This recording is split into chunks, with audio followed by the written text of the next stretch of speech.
He doesn't like it. Hey guys, it's Paige-Chan, since DJ doesn't like my Paige-Chan I have nothing against you. I just haven't used Hey guys, it's Paige-Chan here with DJ. We're here at an after dinner hangout, and I'm here today to ask DJ some tips and tricks and advice on my performance today. So DJ, any thoughts, advice, or things that I can work on? Maybe some good comments and then constructive criticism and then good comments. The sandwich method. Okay, I can do that. So number one, I can tell you listened, because the first thing I told you after the first match was I just wanted to see more aggression out of your movement. Yeah. You did that. So I was like, great. Because you lose time, not in the shooting. It's always everything that's not shooting most of the time. Mm-hmm. Of course, shooting and the splits and stuff like that will help. But if you don't get good hits and a good time, that's not going to be there, right? So your aggression in between arrays and in between targets improved, and your times were better. Your hits were really good today as well. Oh, I don't think you had any no-shoots or mics this time, right? Oh, I missed a target completely. FTSA. Yeah. It was the second stage, and then I forgot to make the box threes.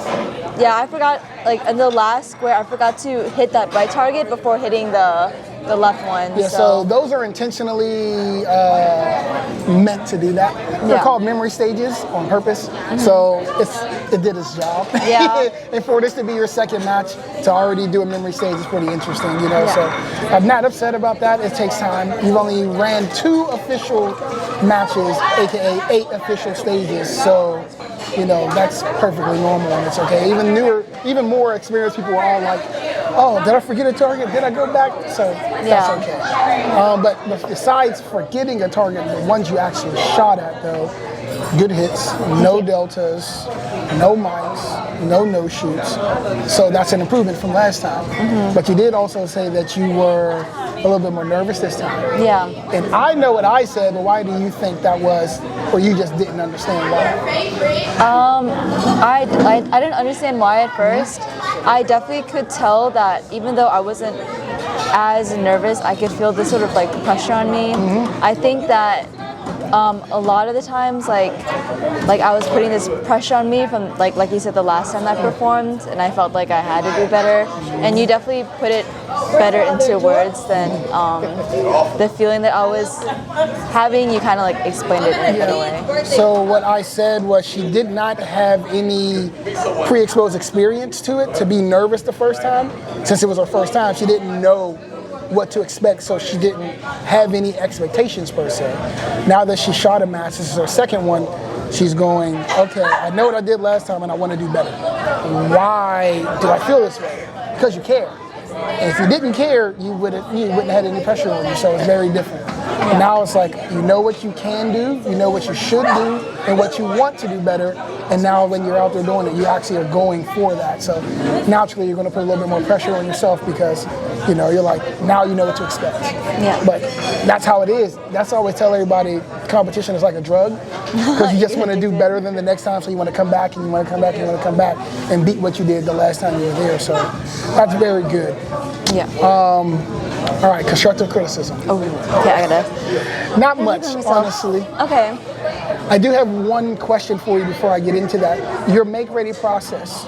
I know you draw the gun a lot. Yeah. And you make sure you get that. Now let me ask, why do you draw the gun so many times? To find the red dot. So you're not finding it every time? No. Okay. Yeah. So that's just a basic. I know because you don't have your own gun, so it's hard to dry fire with whatever gun you're going to use. So that just gets thrown out the window because you don't have the option to dry fire with the actual gun that you're going to compete with. Until you do, then that's something that's just going to occur because you're using a different gun each time. Yeah. So that makes sense. Now I will ask, you do lose your dot in between transitions and arrays a lot. I do. And that's also, once again, not being used to the firearm that you have, the recoil impulse where it's returning back to things that if you train with that specific gun, you'll easily be able to work through. But because it's not yours, once again, that's a problem that's going to be hard to fix without it. So it's like those things you could probably fix easily in 2 to 3 good training sessions, dry fire every day. You'll be able to be like, okay, this is easy. Oh, I'm figuring it out. So I'm not really upset about that. Transitions need a little bit more work. Yeah. You'll pop, and then you'll move after. It's like you wait to confirm. You take another makeup shot a lot when it's not necessarily necessary. You'll shoot 3 alphas a lot of times, and it's like, and then you'll shoot Alpha Charlie, which is fine. The reason it is fine time-wise. So if you're going Alpha Charlie, pause, and then go for the Alpha, you pretty much wiped out the Alpha anyway. Okay. Because it's a points per second thing. So if you're not gaining any really extra points by waiting longer to get another Alpha, if it's a fast Alpha Charlie, a lot of times it outweighs a really slow 2 Alpha. It's just math, right? Yeah. So with that, you got to learn to call your shots a little bit more, but once again, not having your own gun and being able to train to be able to do that is hard. So once again, these are things that come with time. Once you get your own firearm and you're able to train with that specific gun over and over again, all of these things will just go away when you put that work in. But another positive, you never let anything get to you. Oh, did you see my first match though? Yeah. Yeah. You did after. During, you kept it locked in and you moved on from the next one. Remember I think you shot a no-shoot or a mic or something in the stage before, and then the next one you got almost all alphas.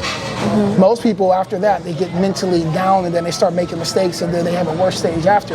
You had a way better one after that. Yeah. So it's like you let it get to you initially because you recognized what you did wrong, but you didn't let it pull you down mentally, which is a good thing. Great mindset always helps you push through. Because I always say fire and forget. Once you get done with the stage, it's irrelevant. You can't change it. You can't do anything about it. Your goal is now to focus on the next one. And you do that a lot.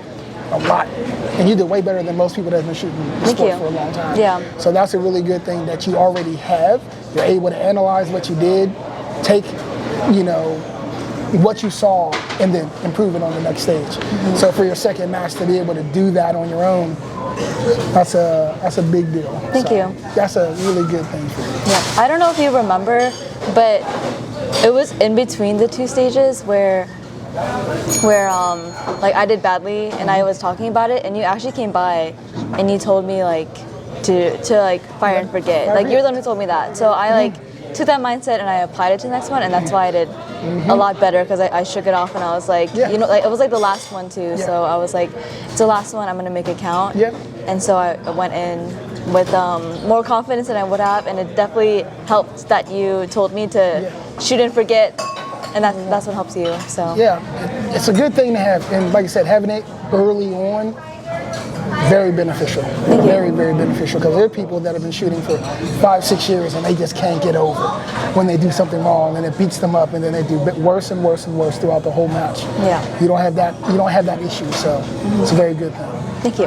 But that's my little critique for the match so far. All right. Well, thank you so much, DJ. I really appreciate your kind words, constructive criticism, and positive feedback again. But yeah.